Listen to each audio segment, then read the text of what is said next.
What's up, everybody? Welcome to another episode of Black and White Bodybuilding, where nothing is black and white except for your hosts. I'm here with Paul Conyu once again. Paul, how's your last 7 days been? Great. So I went on an all-inclusive vacation with my wife and her family to Turkey. So that was pretty interesting. I basically just ate because it was a buffet, breakfast, lunch, and dinner, and then all alcohol, basically legit. You just order whatever you can. I didn't drink, of course. I drank like once out of 7 days, but it was mainly just like walking around, seeing places, having a good time with my son because we all went, and just basically was for him to just enjoy himself and have a good time overall. I trained once during that time because it was a really sick hotel gym that was in there. And I went in there, trained, pretty good lighting, and that was kind of pretty much it. I just enjoyed myself, and I trained once. I didn't really worry about like gym or anything. I didn't worry about track, and I just ate, slept, and just chilled. So it was great. And yours? That's really nice. It's always really nice to have that break. You kind of come back with a feeling much better anyways. But yeah, it's been good.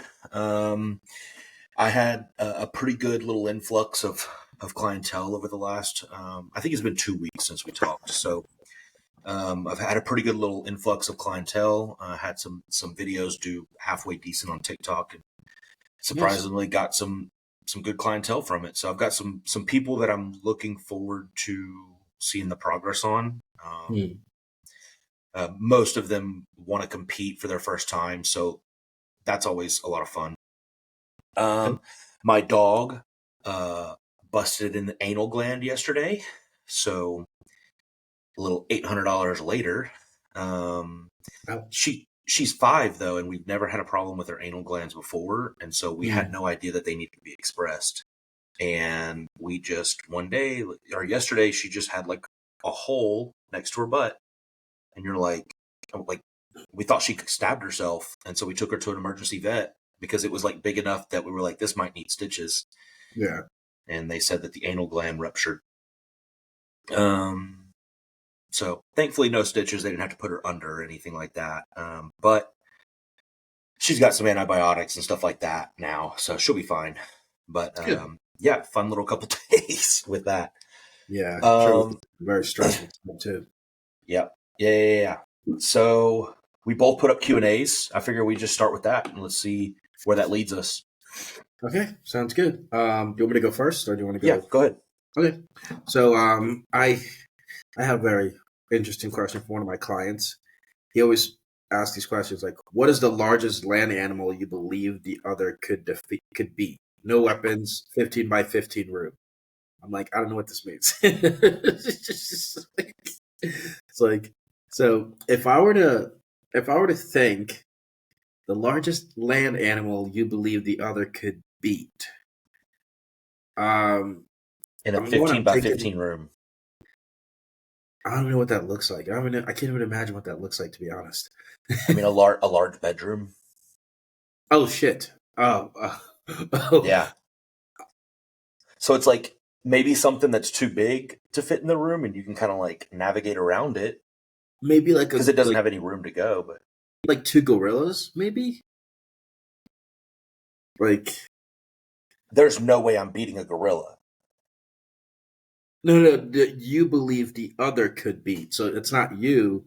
It's like, I read it as in like, what's the largest land animal that I believe that you, Paul, could beat? Oh shit! Fuck. That's the caveat. Yeah. Yeah. So definitely not a gorilla.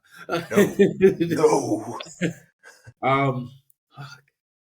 Maybe a kangaroo. I mean, I'm not fucking with a cat.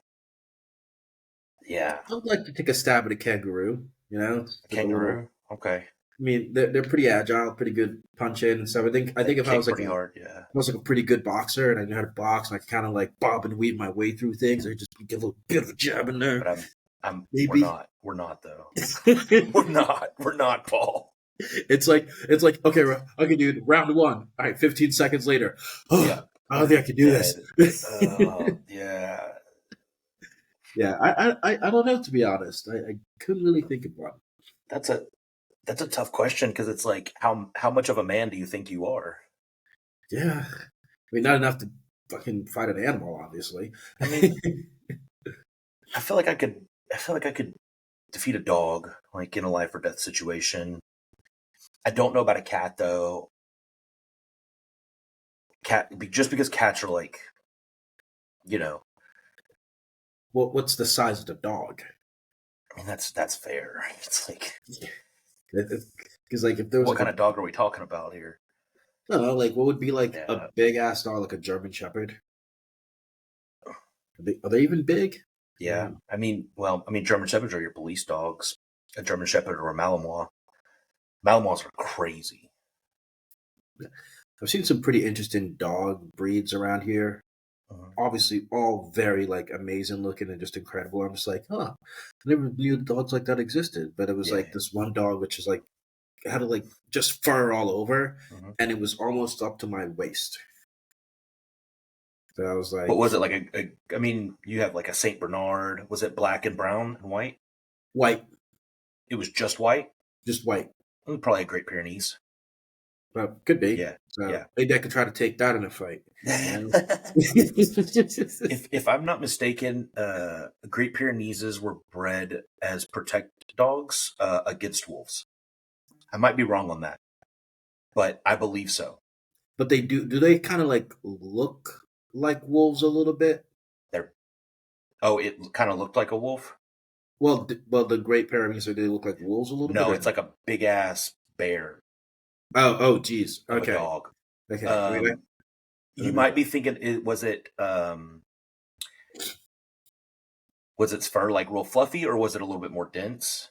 Real fluffy, really, Real. really fluffy, fluffy, cute, and cuddly. Like I don't like dogs personally, but Yeah. if I had this dog and I bought this dog, I would totally have this dog. I mean, I don't know. There's a ton of breeds it could be. I mean, like if it's more looking like a wolf type of scenario, then I mean,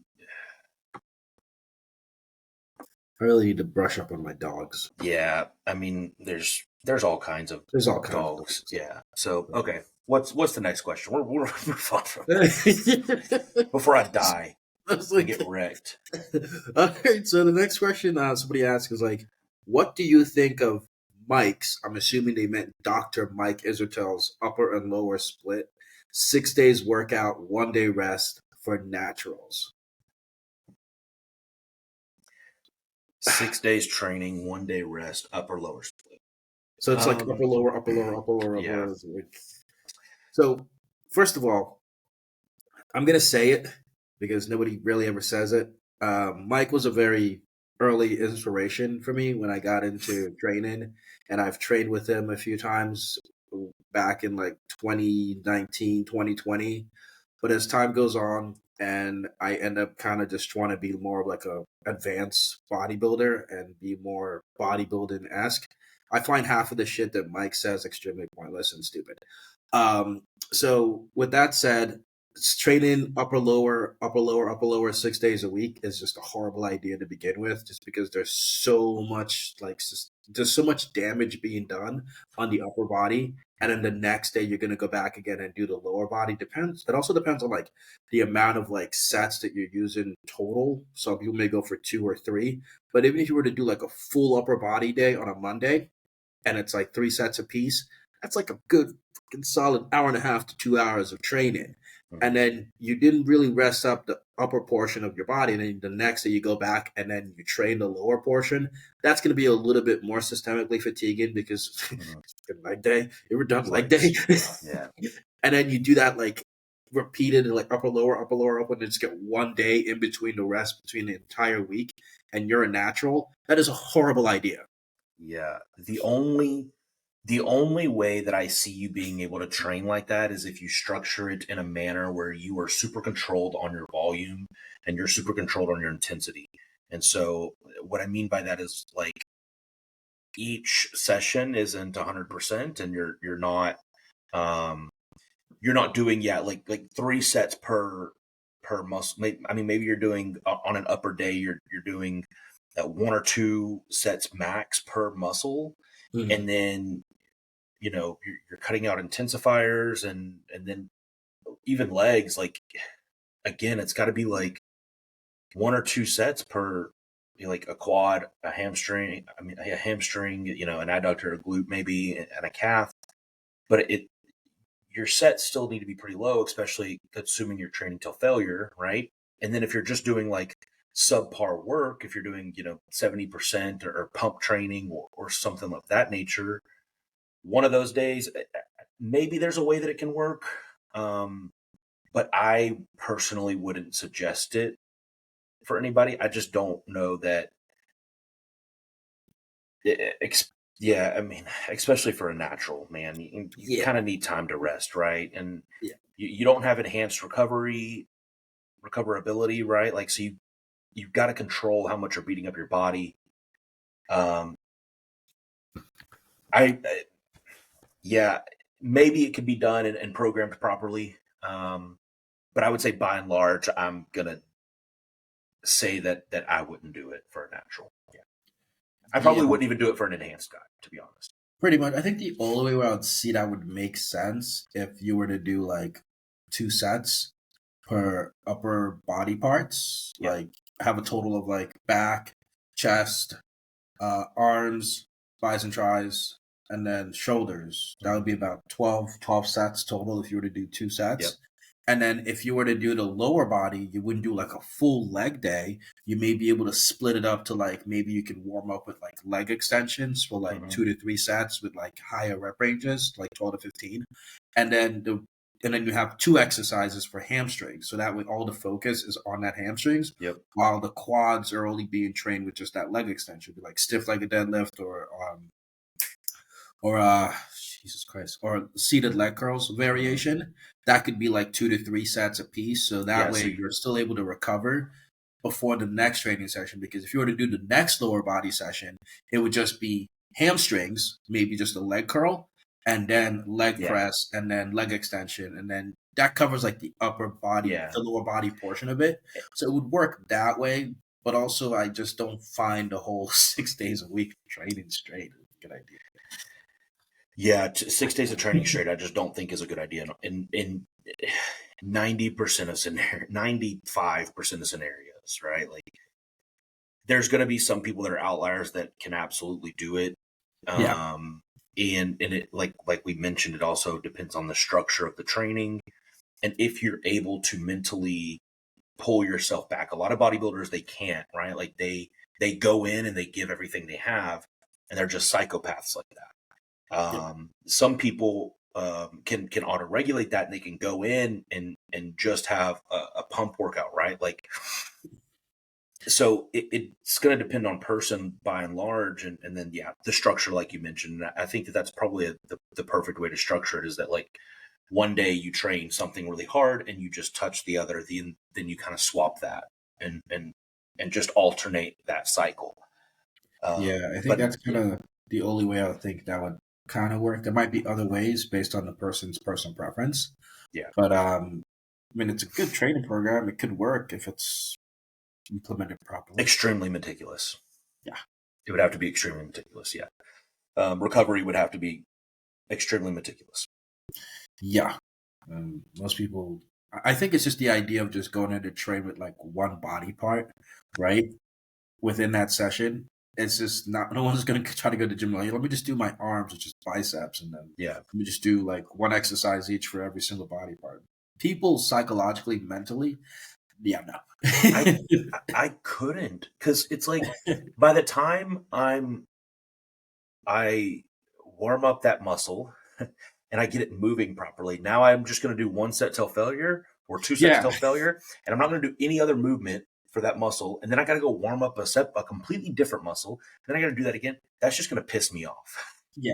I'm just going to get frustrated, and that just doesn't sound like fun. Yeah, pretty much. I do have to say, though, I am currently running full body split 4 days a week. Okay. So that's kind of like that, where it's like one exercise per body part.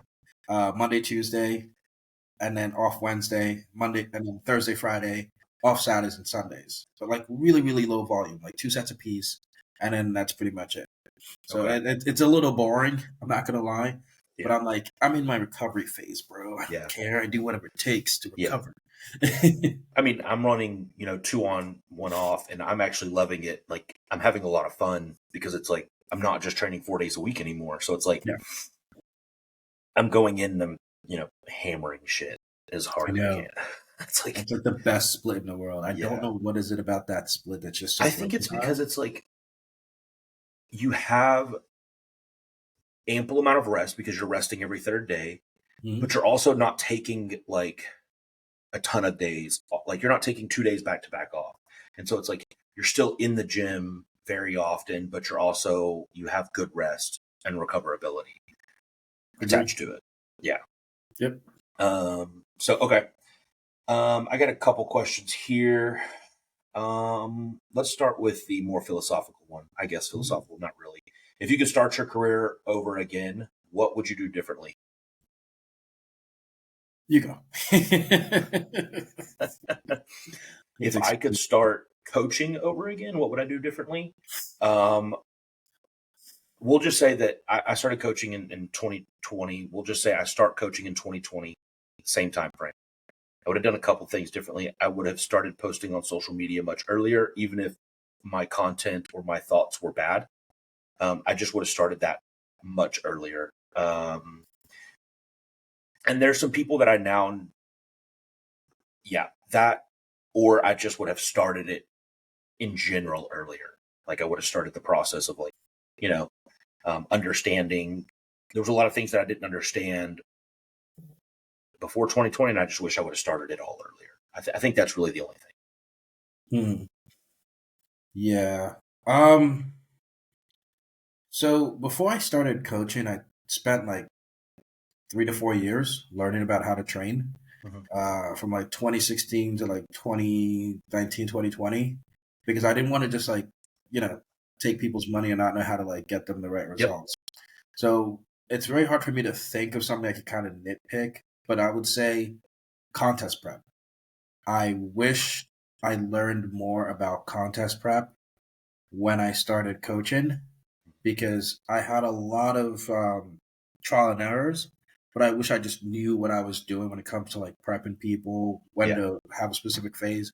But I also wish I knew like, okay, you can't just take these guys and just okay, this is where we're gonna go. Like I just recently in 2024, I started making like an entire like plan for like the entire year. Before I was just like, all right, cool, I'm just gonna write this down somewhere and then hopefully keep track of it, but it wasn't like structured. So I wish I had more structured towards clients on their Earlier on. contest prep and then during their off season so I can control a lot of the variables for the next prep and they will be much in a much more better place Yeah. than before. But I'm doing this now, but I wish I would have just started off Done that doing earlier. that. Yeah. Yeah. Yeah. Yeah. Yeah. That's not a bad point. All right. Let's see. What is a PED you will never take again?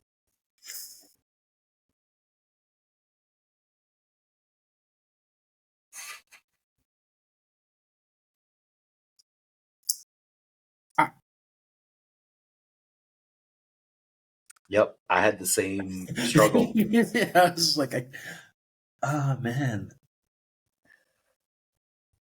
So I'll go. For me, I don't know that I can pinpoint a PED that I would never take again, because I think that almost everything that I've ever taken has had a time or a place.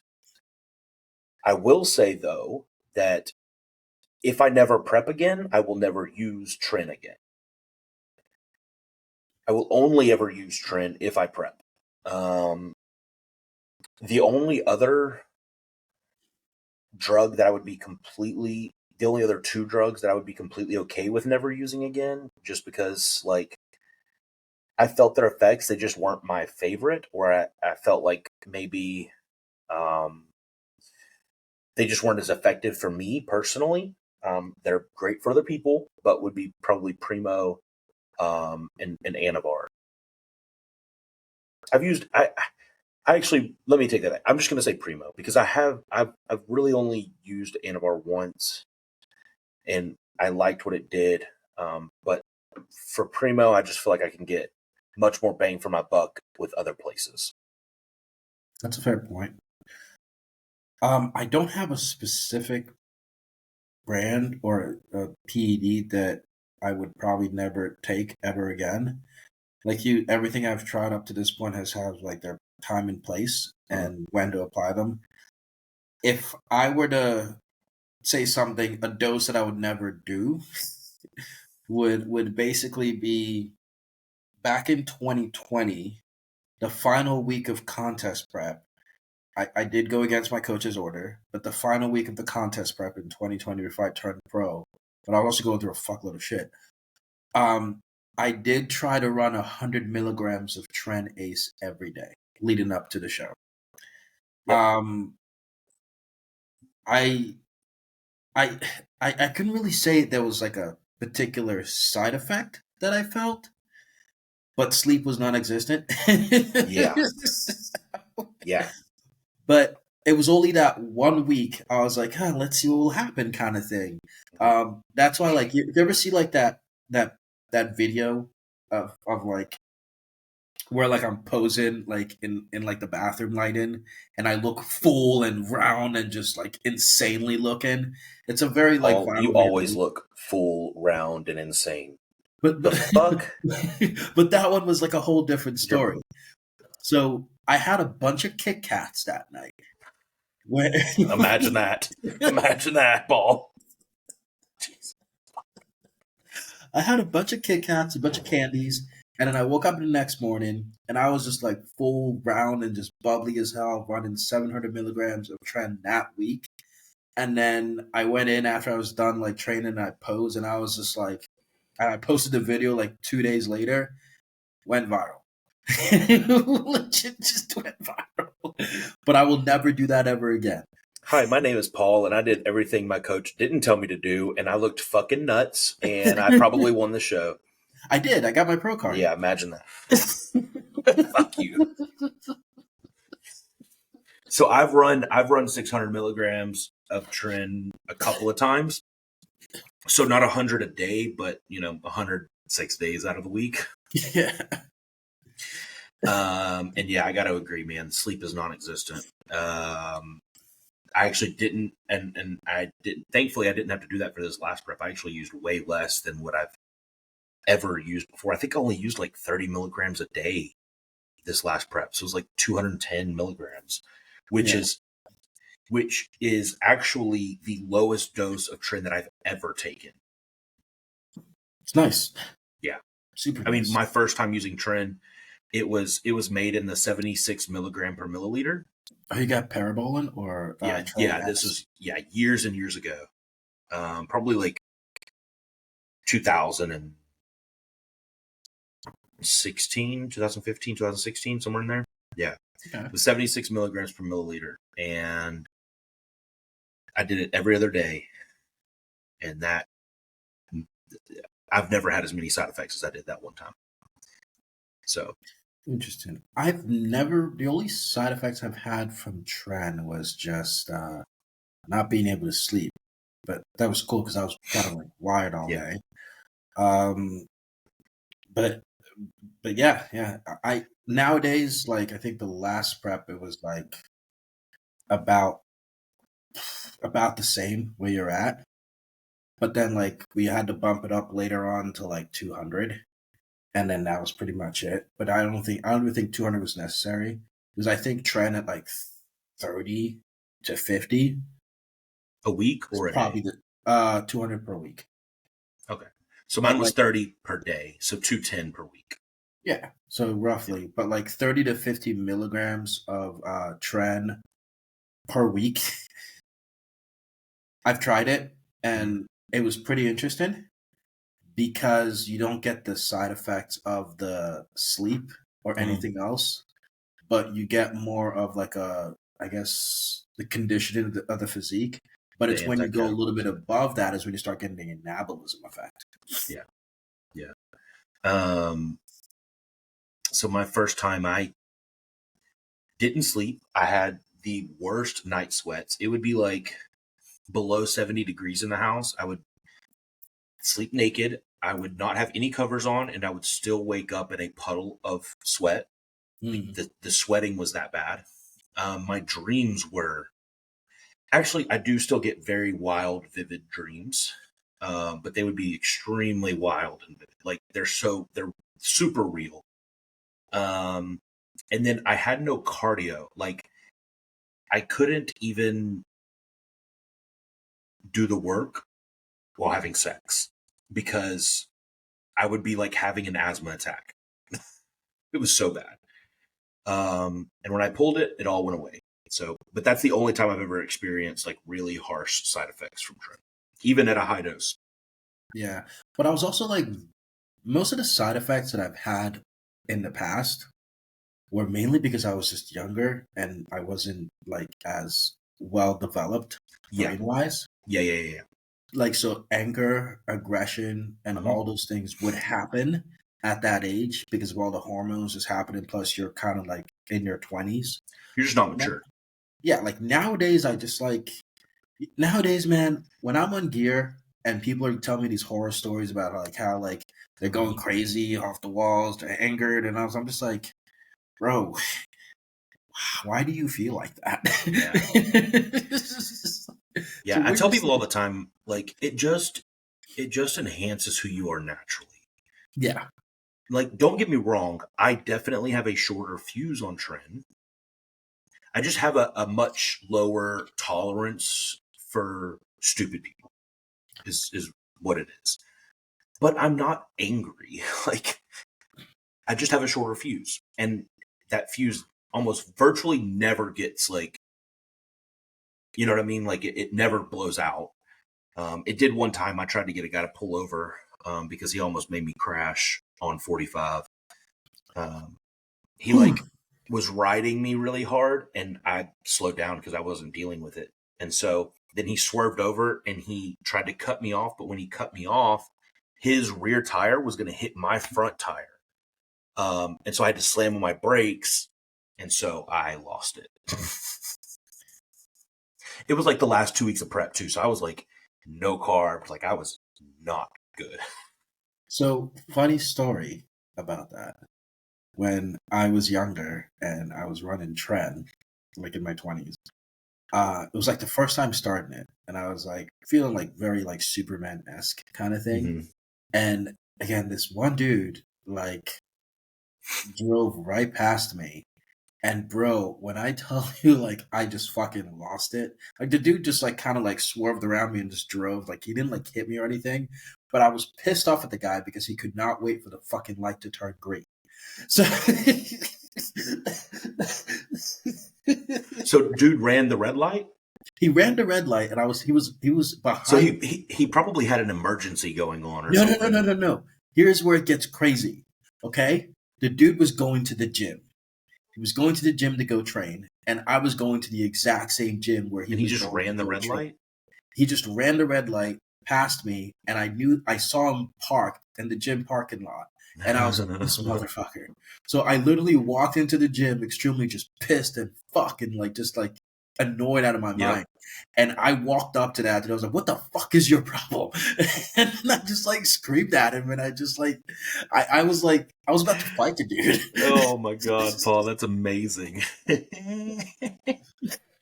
But nowadays, I'm Yeah. figuring out what it is that when we're on gear, particularly like trend or stuff that would kind of like increase overall Mhm. aggression.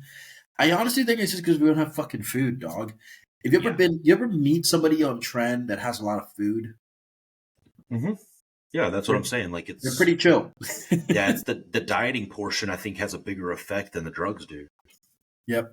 For sure. When you're that lean and you're on that low of food, like that shit sucks, man. Like Yeah, like, and I mentally love you're food. Like, yeah. you're taking the one thing that keeps me happy away. Well, I'm taking the one thing that keeps me happy away, excuse me. Yeah. And I'm pissed about it. Yeah. Yeah. Yeah, I would 100% agree with that. I think a lot of the Otis gets put on the gear, but it's really just the dieting phase of it. Because uh, Dude, yeah, I I'm love pretty to happy eat. in the off season. I mean, I was talking to a guy at the rodeo the other day, Yeah. and he made a comment about like people using gear and being like extremely aggressive. And I was like, I'm loaded to the gills right now. Like, I'm on, I'm on a decent bit of drugs right now. And he's like, oh, like, I'm like, yeah, Yeah. it just enhances your who you are. Like, I'm super chill. Like, I could care less. Yeah, like literally that's how I'm just like, I don't care. I just get to train Yeah. a little extra hard in the gym, and it feels amazing because Yeah, I'm you get a strong as nice shit. sick pump. It's Yeah. amazing. It's just like, yeah, like when you're in a surplus and you're training, you're on gear, like even no matter how much gear you're on, most people are not a-holes. No, no, especially when you're used to it and you've done it, you know, quite a few times, and you've kind of like even before I was matured, I could still tell when it was like, okay, somebody was actually doing something that would anger me, or Mm, this is the drugs talking, Logan. Like, chill out. Like, I could still control that in my brain. You know what I mean? yeah. I, So, I wasn't able to. I was just I just wasn't. I was already coming from such a bad background, like family issues, having to mhm. take care of my four siblings, and then having to work, and didn't have any like anyone else or support anything like that. So like being on gear, I was kind of just taking all those out, all those things that was like intensifying my overall emotion, and now I could just channel it outwards. But then as I got older, I kind of handled a little bit more control of that part Yeah. of me, and it just once I done that, I was just like, I don't care about anything else in the world. Just give me food, give me a house to live, and let me play video games and watch my anime.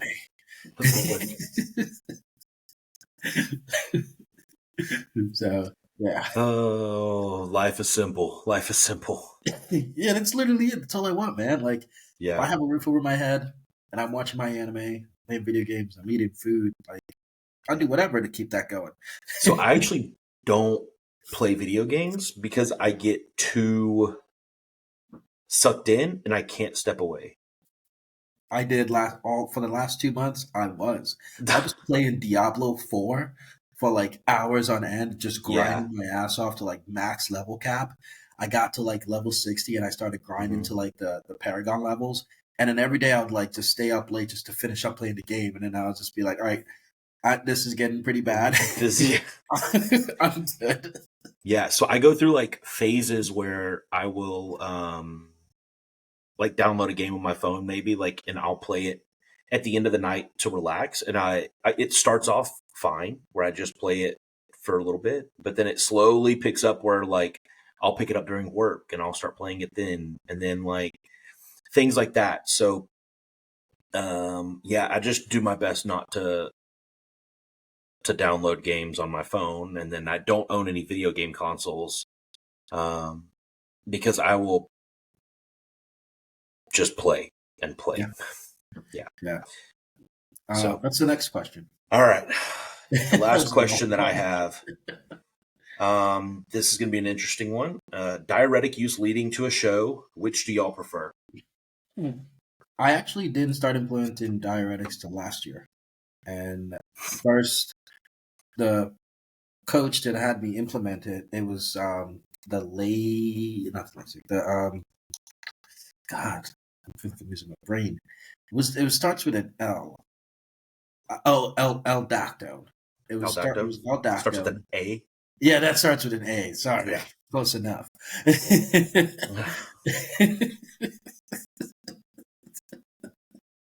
But yeah, it was L-Dactone, and we had it in for like 3 to 4 weeks. So I was like Mhm. very new to it, and we started having it in, and like it didn't take me till like the second week of being on it that Yeah. I was like, let me figure out what this does. I kind of fully understand what this does.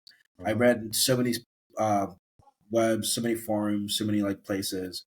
Women people going through transitions tend to use that to kind of suppress hormones, especially estrogen or androgen, one of the two. Interesting. So people can actually use that for a long duration amount of time, Yep. just to cover like blood pressure issues and all those Yep. other things.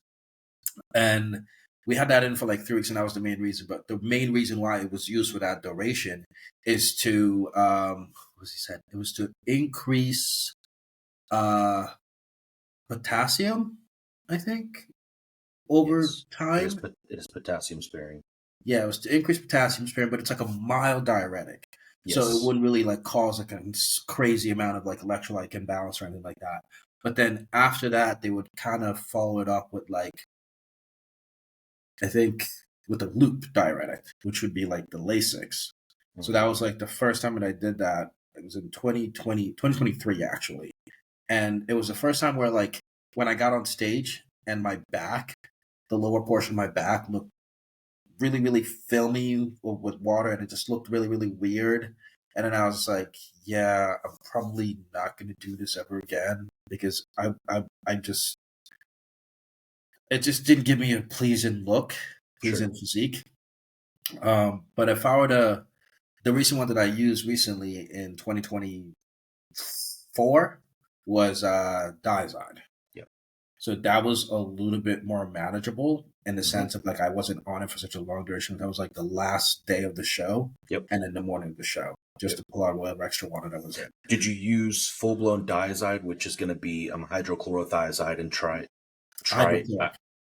You just use the hydrochlorothiazide. Uh, it was. I. It So was THC. It was hydrochloric diazide, not just. It wasn't just it like was diazide by itself. HCTZ. Yeah, yeah, that Yeah, was it. so it had the Yeah, trimeterine in it. Okay, yeah, yeah.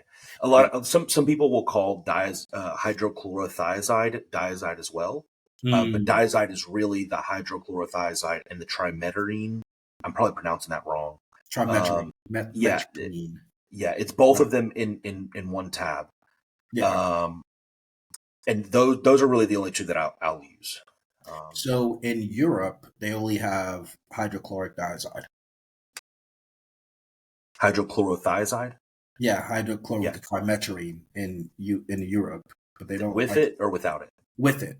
With it. I Okay. think in the U.S. is the only place where they may just have diazide by itself, and then you could get the other ones there as well. But mainly over here, it's HTCZ. Okay. Yeah. So it's both of them. Yeah. Yeah. Um, I think that's what technically what HTZ is. I know that. So like, gosh damn it, why is it not working? You know what I do these days when I try to figure out what I don't know to save myself time than trying to search the web? Just chat GPT it. Yeah. Just takes less time. I figured this out yesterday when I was like talking to a client and I was trying to like show them like to learn more about like a certain stuff I want them to Okay. use. So And, HCTZ is just hydrochlorothiazide. That is technically not diazide. oh, Okay. Diazide is hydrochlorothiazide and trimeterine. okay. Yeah. So what So would be the difference? um so One has to be potassium sparing to help balance out, and one is not potassium sparing. no, they are I don't believe either one is potassium sparing. I think the trimeterine is what would be helping to balance out the potassium sparing effect.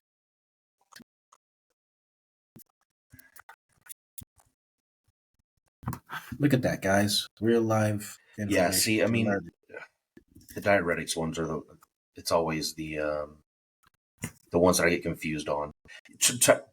You were right. Trimeterine is potassium sparing, along with spirulactone, which is aldactone.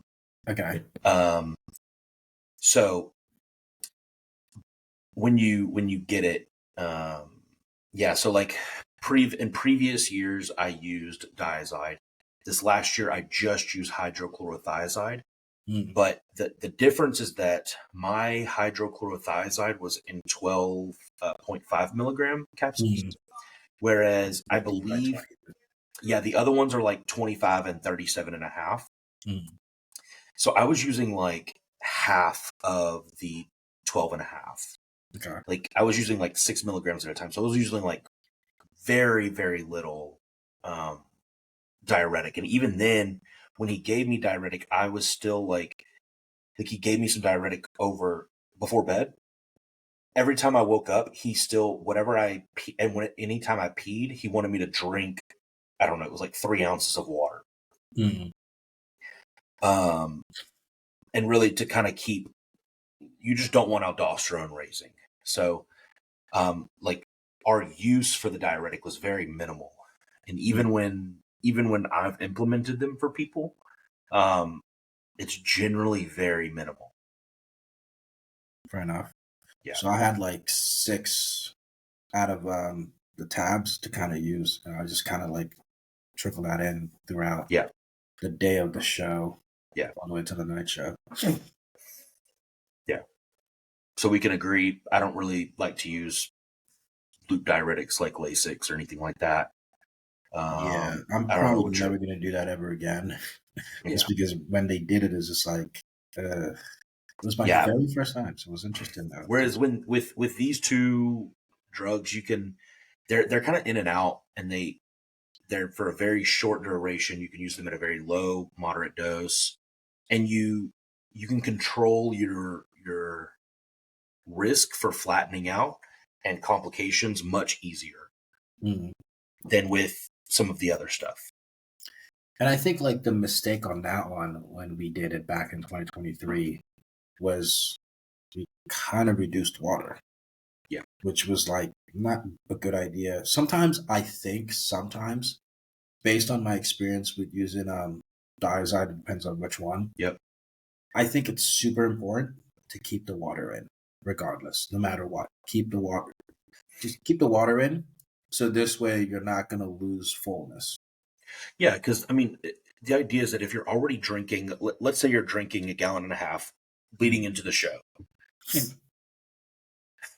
I don't see a point. You should be flushing that and not holding like a tremendous amount of water, right?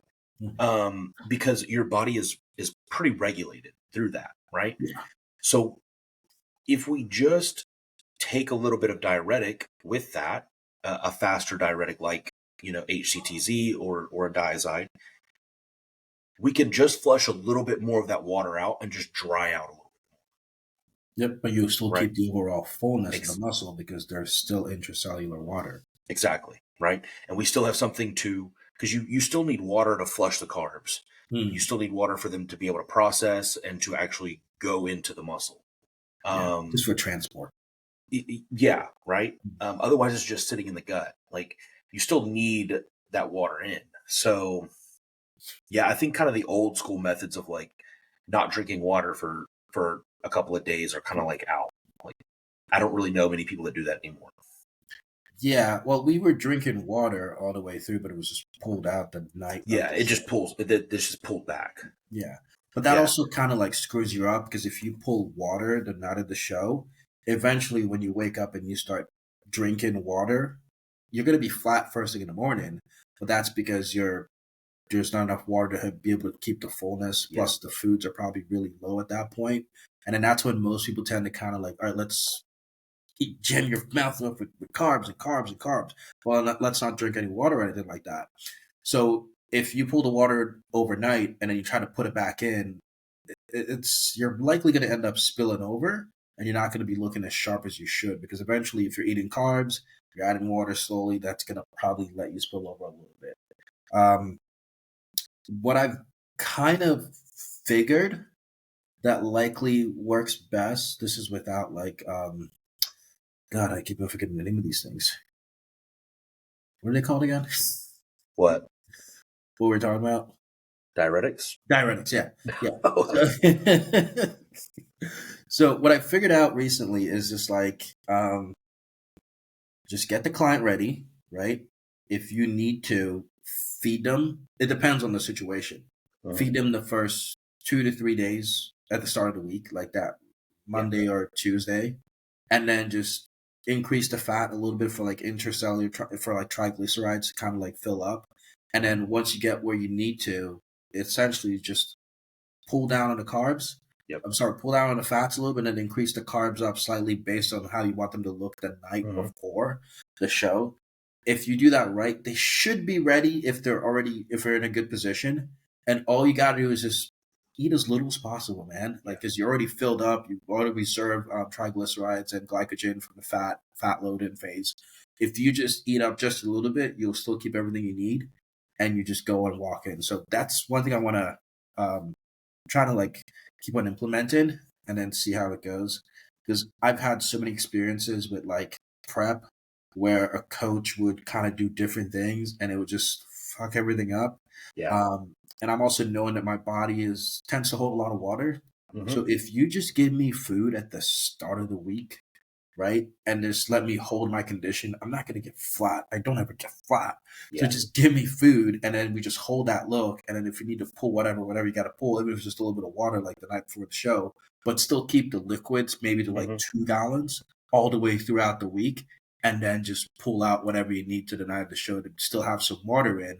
But then that water is still going to be in your system all the way throughout the day of the show. Yeah. What I think a lot of people don't realize is that carbohydrates take, it's like roughly 36 hours for them to convert into Yep. glycogen and be stored as glycogen within the muscle, right? Mm. So what is actually happening when you're carving up initially, it's just basically water being flushed into the muscle, right? Mm. And so where people spill over is when that process goes a little bit overboard and they're past that, they're starting to convert over to glycogen, right? And that water is spilling out of the muscle And and stop following through later. subcutaneously. Yeah.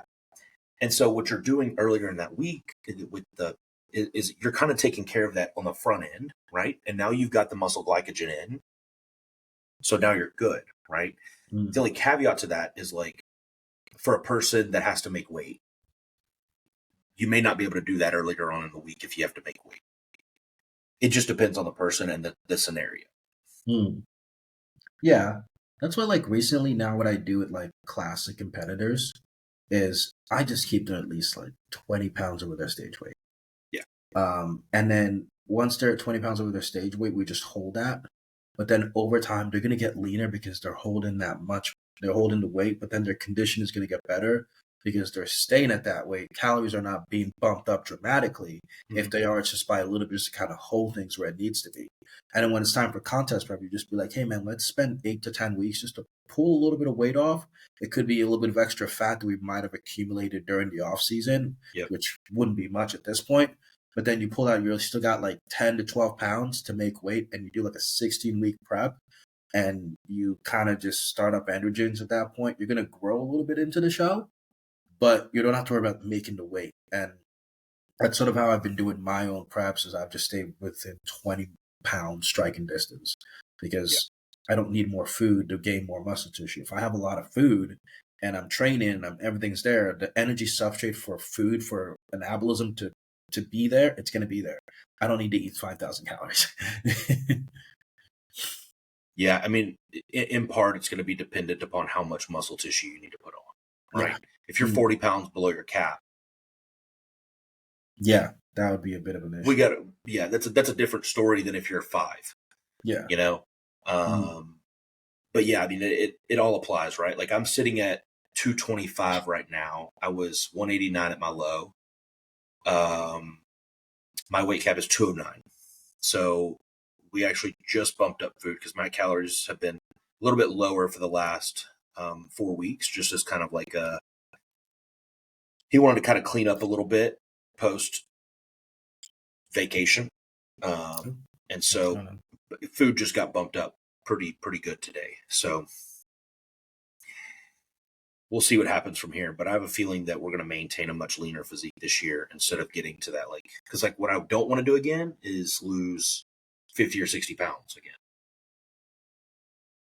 Like, don't get me wrong, it happened over like 8 months, but that's still, it's a lot of weight for the body to be fluctuating, and skin gets stretched out and things like that. So yeah. Yeah, that's like yeah, I've that's personally never been. I can't hear you for some reason. It's like freezing. The thing's freezing, being weird.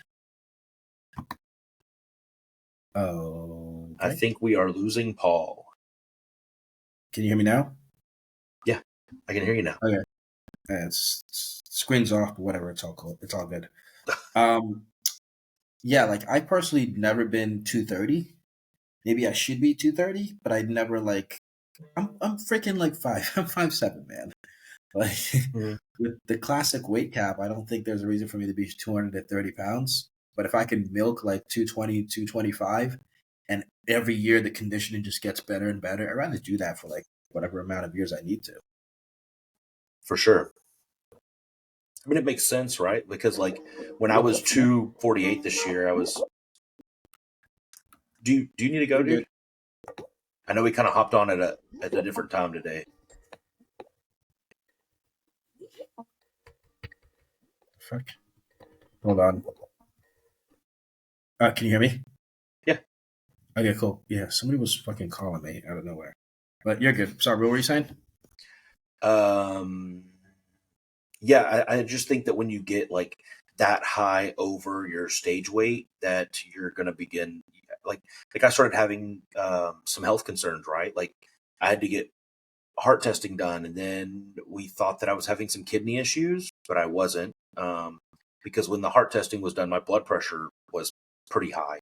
Hmm. And so it just led to a cascade of like concerns. Whereas it's like, had I just have maintained like probably like a 230 to 235 max, Hmm. we probably wouldn't have experienced a lot of that. So uh, I kind of know where that happened last year. I kind of know where that turn took. And Hmm. so this year, I think that we're just going to be able to manage it much better. Yeah, agree. So And that's kind of what we're doing as well for me. yeah. I'm at freaking 212, but like from last show, I was like 186 is how much I stepped on stage. And I'm 212 now. I got as high as like 215, but then after the vacation, everything just sort of went down because I didn't train or I didn't really. Mm-hmm. I ate, but I didn't really track how much I was eating, so there wasn't any like I probably was under eating, but Yeah. I'm down like 3 pounds.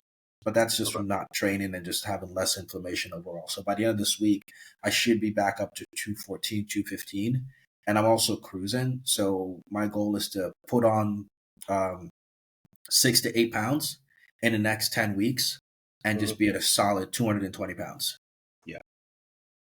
That's gonna be pretty nuts. Well, I got quite a bit of tissues.